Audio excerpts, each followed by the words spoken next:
1 Coríntios 11, 26 diz assim: porque todas as vezes que comerem este pão e beberem este cálice, vocês anunciam a morte do Senhor, até que venha.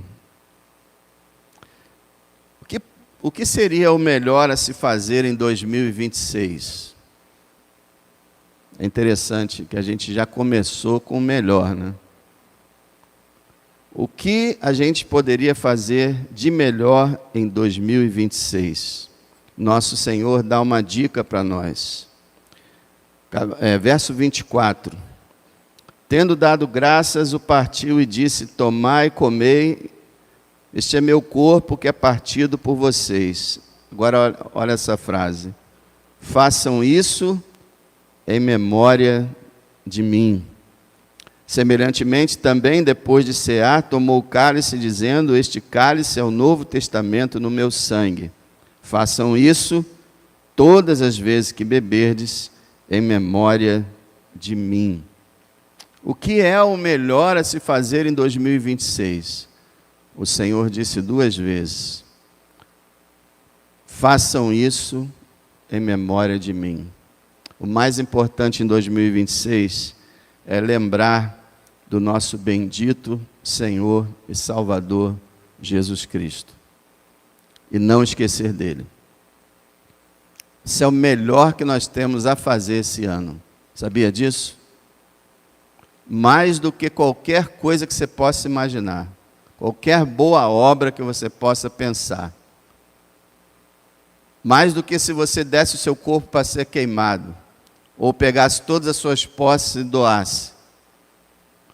Mais do que tudo, lembrar do Senhor Jesus Cristo. Façam isso para lembrar de mim. Eu quero lembrar com você 4 coisas que precisamos lembrar sobre o nosso Senhor. Primeiro, tudo coisa básica, coisa que a gente já sabe, mas uma coisa é saber, outra coisa é viver. O Senhor uma vez disse para os apóstolos: se vocês sabem essas coisas, bem-aventurados são se as fizerem. Então, a gente pode saber de cor, mas não viver. Então a gente precisa, nesse ano, como no ano passado, em todos os anos, lembrar que Ele morreu. O verso 26. Porque todas as vezes que comerem esse pão e beberem esse cálice, vocês anunciam a morte do Senhor. Esse pão e o cálice representam, simbolizam a morte do Senhor. A ceia é um anúncio, uma proclamação, uma divulgação da morte do Senhor. E é algo extremamente fundamental. Porque sem a morte do Senhor, nós simplesmente não temos nenhuma chance de entrarmos na glória. Como nós cantamos agora, nada além do sangue. Só por Jesus é que somos salvos. Então, gente, a morte do Senhor é alguma coisa que tem que estar na sua memória, tem que estar em suas meditações. Quero estar ao pé da cruz, de onde rica fonte corre franca e salutar do Calvário Monte. O que ele está falando? Sim, na cruz, sempre me glorio.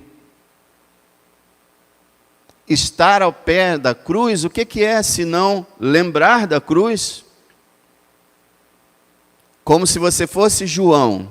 De vez em quando, tenta se imaginar como João. João foi o único discípulo que ficou em frente à cruz, vendo os sofrimentos do Senhor. Precisamos lembrar que Ele morreu por nós. Ele levou sobre o seu corpo os nossos pecados no madeiro. Os nossos pecados foram lançados sobre Ele. E hoje eu ouvi uma ilustração maravilhosa de Sadraque, Mesaque e Abednego, da questão da fornalha ardente, porque o quarto homem era o Senhor Jesus Cristo, antes da sua encarnação. E o autor ele diz que o Senhor Jesus entrou na fornalha da ira de Deus, para que nós não tivéssemos uma marquinha de chama do inferno. Foi o que simbolizou aquela cena tão impressionante. Quando Jesus, o próprio Cristo, o próprio Nabucodonosor fala: eu não lancei 3, eu estou vendo o 4, e ele tem a aparência de filho dos deuses. Era o Senhor, e ele estava ali para livrar Sadraque, Mesaque e Abednego, e assim também o Senhor entrou nas chamas do inferno, para que esse inferno nunca chegue perto de nós. Que coisa gloriosa. A Bíblia fala em 1 Pedro que ele padeceu uma vez pelos pecados, o justo pelos injustos, para levar-nos a Deus. Eu fico pensando, se ele padeceu para nos levar a Deus, e se nós não vamos a Deus, que grande ultraje nós praticamos contra aquele que padeceu por nós. Ele morreu, irmãos, aquele que nos ama e em seu sangue nos lavou dos nossos pecados. Nunca podemos fazer a morte do Senhor tornar-se algo banal para as nossas vidas. Aliás, parece ser para muitos uma coisa corriqueira, comum, que não vale nem a pena mais perder tempo pensando, porque afinal de contas a gente já sabe, né? Ele morreu lá na cruz por nós, e passa para outra. Não. Todas as vezes que vocês comerem, beberem, vocês anunciam a morte do Senhor. Quando uma pessoa visitante, perdida, entra na igreja e observa a ceia, se ela for bem celebrada, se for celebrada corretamente, a pessoa vai sair do culto sabendo que o Senhor morreu pelos pecadores. 2026, lembrar da morte do Senhor. Segundo aqui que o texto nos mostra, 2026, lembrar que Ele voltará. Olha o verso 26 de novo, porque todas as vezes que vocês comerem esse pão, beberem esse cálice, anunciais a morte do Senhor até que venha. Até que Ele venha. Então Paulo está dizendo, olha, vocês vão celebrar a ceia, a igreja vai celebrar a ceia, vai ter um momento que vai ser interrompida a celebração contínua da ceia, vai ser interrompida. Quando? Somente por um acontecimento. Porque o Senhor Jesus falou, edificarei a minha igreja, as portas do inferno não prevalecerão contra ela. Então, enquanto houver terra, enquanto houver essa geração, a ceia vai estar sendo celebrada, nunca vai parar, a não ser por esse evento. Quando Jesus vier em glória, aí a ceia acaba. Então vocês vão comer e beber continuamente até que Ele venha. Quando Ele vier, terminou a ceia na terra e começou a ceia no céu. Meu irmão, você sabia que em 2026 o teu Salvador pode voltar? Veja bem, não estou dizendo que Ele vai voltar. Quem sabe o dia e a hora é Deus. Eu não posso dizer, Ele vai voltar esse ano, mas eu posso dizer, Ele pode. É possível que Ele volte esse ano. Então, irmão, a gente pode dizer até que é possível que Ele volte hoje.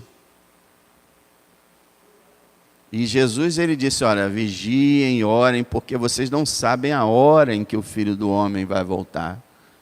E ele vai encontrar muitos distraídos, muitos afastados dele, muitos vivendo uma vida irregular, uma vida descompromissada. Ele fala isso. E ele fala que a gente deve ser que nem aquele servo que foi encarregado pelo dono da propriedade para tomar conta de tudo ali, para organizar aquilo tudo e ficar de vigília.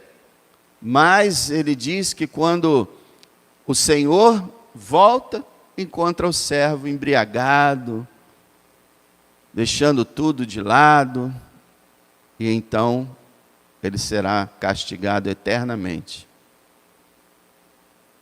Vigilância. Jesus voltará. A nossa mente, às vezes, pecaminosa, e o próprio Satanás, às vezes, chega para a gente e fala, será mesmo? Aquele argumento de 2 Pedro 3, já tem muito tempo isso, e olha que estava apenas com uns 40 anos. Aqui nós já estamos com quase 2000 anos que a promessa foi feita. Talvez isso nunca aconteça, né? Ou talvez daqui a milhares de anos. O Senhor Jesus disse, vigiai, orai, para que não caiais em tentação. Jesus está para voltar, Ele voltará, e a palavra de Deus confirma isso claramente. Aquele famoso texto, que todos nós conhecemos. Logo depois da aflição daqueles dias, o sol escurecerá. Você acredita que o sol vai escurecer? E não vai ser eclipse não, hein? A lua não dará sua luz, as estrelas cairão do céu, as potências dos céus serão abaladas. Então aparecerá no céu o sinal do Filho do Homem, e todas as tribos da terra lamentarão, e verão o Filho do Homem vindo sobre as nuvens do céu, com poder e grande glória. E ele enviará os seus anjos com rijo, clamor de trombeta, os quais ajuntarão os seus escolhidos, desde os 4 ventos de uma a outra extremidade dos céus. Você é um escolhido? Só vão ser levados para a glória os escolhidos. Quem são os escolhidos? Aqueles a quem Deus escolheu. Quem são os escolhidos? Aqueles que são verdadeiramente cristãos, que foram regenerados, santificados, que creem no Senhor e vivem para Ele.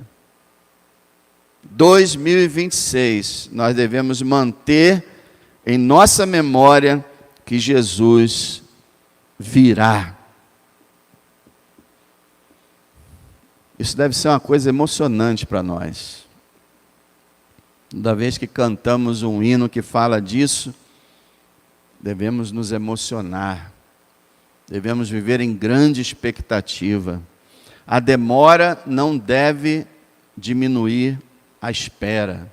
A pessoa deve continuar esperando com intensidade. Aliás, tanto Jesus como os apóstolos deixam claro que a expectativa da vinda do Senhor é combustível para uma vida espiritual. Em vez da pessoa pensar que isso é uma utopia, isso é... Não. Essa realidade motiva a nossa vida.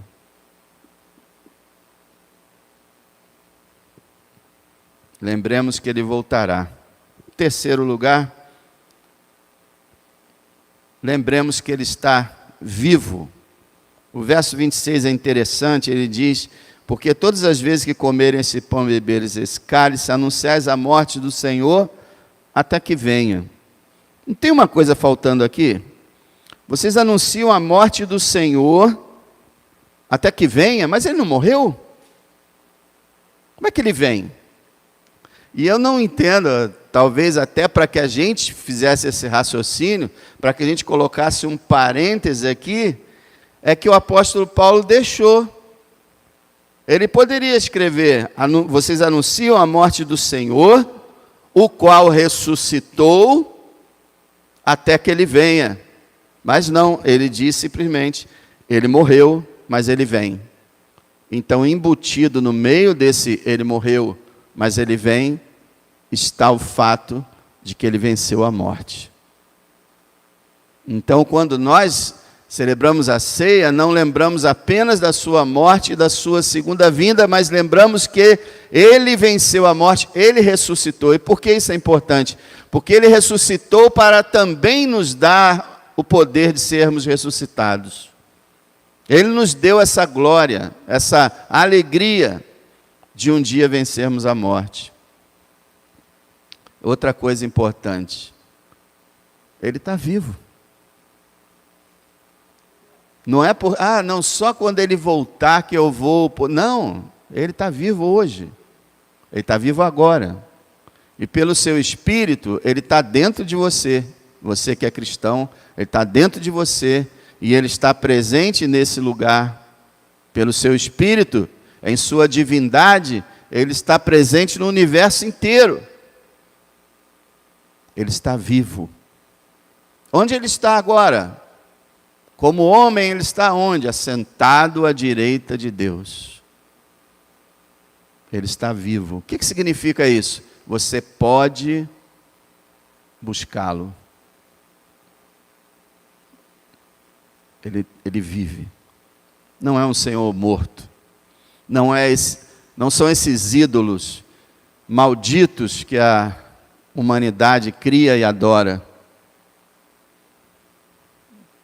Ele é Deus, vivo e verdadeiro.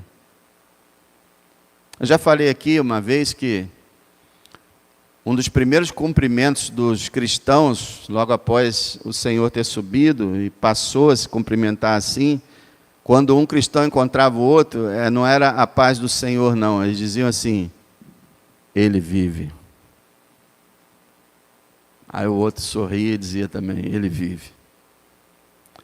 O fato de que ele está vivo, irmãos, deve ser fonte de alegria. A gente não percebe isso, né? Ele morreu por mim lá no passado. Obrigado, Senhor, mas está tão longe. Ele virá, mas parece que também está tão longe, né? E hoje? Ele vive. Está vivo. Dentro de nós. Atuante, poderoso. Ele não está distante. Ele está próximo. Aproveita essa verdade de que ele está vivo. Aproveita isso. Lembra, nunca esqueça de que o teu Salvador vive. Vocês se lembram quando ele disse, eu sou o primeiro e o último, e o que vive. Olha, eu sou o que vive. Fui morto, mas eis aqui estou vivo. Primeira notícia, eis aqui estou vivo. Olha ele que está dizendo, sou eu não, tá? Eis aqui estou vivo. E o melhor de tudo, para todo sempre. Estou vivo para todo sempre. Nunca mais vou morrer. Nunca mais, uma vez só. Agora eu estou vivo para sempre. E a gente também vai viver para sempre, para desfrutar dessa eternidade que ele tem. Para sempre, é o que diz o apóstolo também. Assim estaremos sempre com o Senhor. Então devemos lembrar, mais uma vez esse ano, continuando nossa vida de cristãos, que ele morreu, ele voltará, ele está vivo. E devemos lembrar também que precisamos viver com ele. Olha o que ele diz no verso 26 de novo. Porque todas as vezes que comerem esse pão e beberem esse cálice. Existe aqui uma ideia do nosso Senhor, colocada aqui por Paulo, que a ceia é algo para se fazer com frequência e é algo para se comparecer com frequência. todas as vezes que vocês comerem o pão e beberem o cálice. Infelizmente, nós temos alguns membros da nossa igreja, uma minoria, mas existem, que há meses, anos, não vêm a uma ceia do Senhor.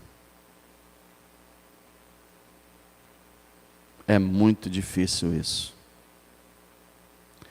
O Senhor, Ele estabeleceu o seu cerimonial, a ceia do Senhor, e disse: olha, todas as vezes que vocês estiverem fazendo isso, façam assim. Todas as vezes. Sabe por que a ceia é tão importante? O batismo nos lembra a conversão. É um símbolo da conversão. E a ceia? A ceia é um símbolo da comunhão. É um símbolo da comunhão do crente com Cristo. Ele comparece à ceia como que dizendo: estou aqui, Senhor, tenho comunhão com o Senhor e estou aqui para celebrar junto com a igreja o que o Senhor fez por nós. Ceia é comunhão. Comunhão com Deus, com Cristo, e comunhão com os irmãos. Então nós temos que lembrar esse ano que a ceia, então, ela nos leva ao quê? A nossa vida com Ele. Nosso compromisso com Ele. Abra lá, se você puder, em João 15, verso 4 e 5. Quero que você leia, se puder. João 15, 4 e 5. Eu vou mudar um pouquinho a tradução aqui, mas vai ficar a mesma coisa, só a linguagem, tá? Permaneçam em mim. Esse estai em mim, ou estejam em mim, é melhor traduzido: permaneçam em mim, e eu em vocês. Como a vara de si mesma não pode dar fruto se não estiver na videira, assim também vocês, se não estiverem em mim. Eu sou a videira, vocês as varas. Quem está em mim, ou quem permanece em mim, e eu nele, esse dá muito fruto, porque sem mim nada poderão fazer. Então o Senhor está dizendo: eu sou a videira, vocês são os galhos, vocês são as varas. Assim como você tira um galho de uma árvore e ele seca, e depois é queimado no fogo, assim também você não pode viver desconectado do Senhor, pois você perecerá. Então ele disse para os apóstolos, diz para nós: vocês precisam permanecer em mim. Se vocês não permanecerem em mim, não vão dar fruto. Fruto é boas obras que glorifiquem o Pai. Vocês não vão dar fruto e não vão poder fazer nada sem mim. Nada que útil seja. Nada para o meu reino. Nada para a minha glória. Então, irmãos, cada vez que a gente participa da ceia, a gente deve pensar: ceia simboliza comunhão. Eu estou em comunhão com Deus? Ele continua aqui, né? Se vocês estiverem em mim, minhas palavras estiverem em vocês, então peçam o que quiserem, lhes será feito. Então ele fala de Ele estar em nós, nós estarmos nele pela oração, Ele está em nós pela palavra. Comunhão. Você tem orado? Você tem lido a palavra? Tem buscado a face de Cristo? Isso é essencial. Em uma frase, o que é mais importante para fazer em 2026? É estar com Cristo. Viver com Ele. É difícil, mas tem que ser feito. Nossa natureza carnal está sempre nos puxando para longe de Cristo. Nossa natureza carnal gosta muito de coisas desse mundo. nós precisamos nos esforçar. Não é ficar esperando. Não, quando der vontade eu oro. Quando der vontade eu leio. Quando der vontade eu vou à igreja. Não. Você não pode fazer isso. Você tem que se esforçar para deixar o mundo e estar com Cristo. Você pode ver alguma coisa de vez em quando? Claro que pode. Mas, por exemplo, se você vê 2 horas de TV, você, pelo certo, você teria que estar, então, 4 horas com Cristo. Ou até mais. Buscar o Senhor, viver com o Senhor, estar em comunhão com Ele, é o mais importante das nossas vidas. E Paulo diz, né, examine-se, pois, o homem a si mesmo, e assim coma desse pão, tome desse cálice. Então examina agora, irmão, enquanto a gente vai estar participando da ceia, se você realmente pensa na morte de Cristo, na vinda de Cristo, na ressurreição de Cristo, se você realmente tem buscado a sua face, a sua presença, se você realmente tem vivido para a glória dele. Se não tem, tem o caminho, arrependimento e confissão. Ele que é amoroso e cheio de graça, lhe perdoará e renovará a sua vida. Uma coisa, irmão, você nunca pode dizer, pequei, tenho pecado, já era, não tenho chance, Jesus me odeia, vai me lançar no inferno, acabou. Nunca diga isso. Se você é um cristão, o Senhor te ama, te dá uma chance, uma nova chance e uma nova chance, e Ele vai sempre cuidar de você. Então, examine, se for o caso, peça perdão e participe da ceia do Senhor.